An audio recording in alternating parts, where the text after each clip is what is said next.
எல்லாருக்கும் வணக்கங்க. இன்னைக்கு சௌச்சௌ சாம்பார் செஞ்சு பார்க்கலாங்க. சௌச்சௌ காயில் அதுக்கு பருப்பு கொஞ்சம் அலசிட்டு ஊற வச்சிருக்கிறேங்க. இப்போ இந்த பருப்பு வேக வச்சு எடுத்துக்கலாங்க. மஞ்சத்தூள் ஒரு 2-3 பூண்டு பல் போட்டு எண்ணெய் கொஞ்சமாக 1 ஸ்பூன் விட்டு வேக வச்சு எடுத்துக்கலாங்க. பருப்பு வேக வச்சு எடுத்து வச்சாச்சுங்க. இப்போ குழம்புக்கு ஒரு பாத்திரம் வச்சு அதில் கொஞ்சம் தண்ணி விட்டுருக்குறேங்க. சின்ன வெங்காயம் கொஞ்சம் உச்சி வச்சிருக்கிறேங்க. இது சேர்த்திக்கலாம். சௌச்சௌ காயை அரிஞ்சு வச்சிருக்கிறேங்க. இந்த அளவுக்கு துண்டு அரிஞ்சு வச்சிருக்கிறேங்க. இப்போ காய் இதில் சேர்த்துக்கலாங்க. காய் சேர்த்தாச்சுங்க. இது வந்து 3 காய்ங்க சௌச்சௌ காய். தக்காளி 2 தக்காளி அரிஞ்சு வச்சிருக்கிறேங்க. பெரிய சைஸ் தக்காளி 2 தக்காளி இதில் சேர்த்துக்கலாங்க.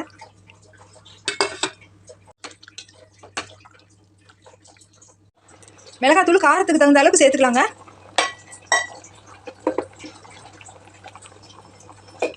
கொத்தமல்லி தூள் 2 ஸ்பூன் போட்டுக்கலாங்க.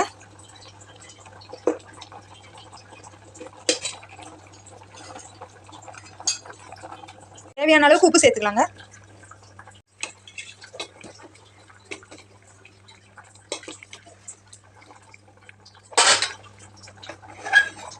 இப்போ வேக வச்ச பருப்பு சேர்த்துக்கலாங்க. இதில்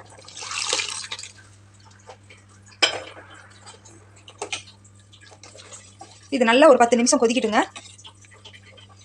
காய் ஏற்கனவே பாதி வெந்துருச்சுங்க.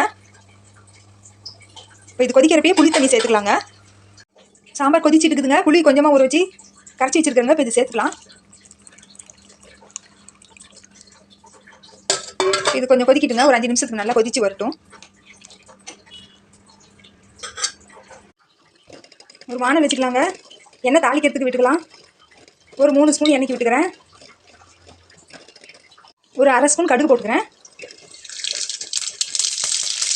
கொஞ்சமாக வெந்தயம் போட்டு சேர்த்துக்கிறேன். ஒரு 1/4 ஸ்பூனுக்கு சீரகம் ஒரு அரை ஸ்பூன் சேர்த்துக்கலாம். பூண்டு ஒரு 7-8 பல்லு வச்சுருக்கேன். கட்டி சேர்த்துக்கலாம்.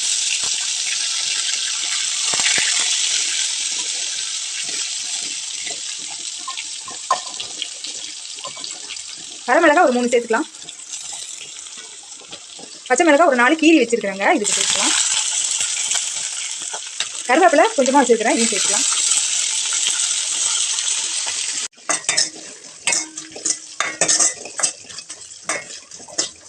பெருங்காயத்தூள் அரை ஸ்பூன் சேர்த்துக்கலாங்க. குட்டி ஸ்பூனில். இப்போ தாளிச்சதை இதில் சேர்த்துக்கலாங்க சாம்பாரில். கடைசியாக இப்போ கொத்தமல்லி தழை கொஞ்சம் தூவிக்கலாங்க. அவ்வளோதாங்க, சாம்பார் தயாராகிடுச்சுங்க. அவ்வளோதாங்க, சாம்பார் தயாராகிடுச்சுங்க. செஞ்சு சாப்பிட்டு பாருங்கள். நல்லா சுவையாக இருக்குங்க. இன்னொரு வீடியோவில் பார்க்கலாங்க. நன்றிங்க.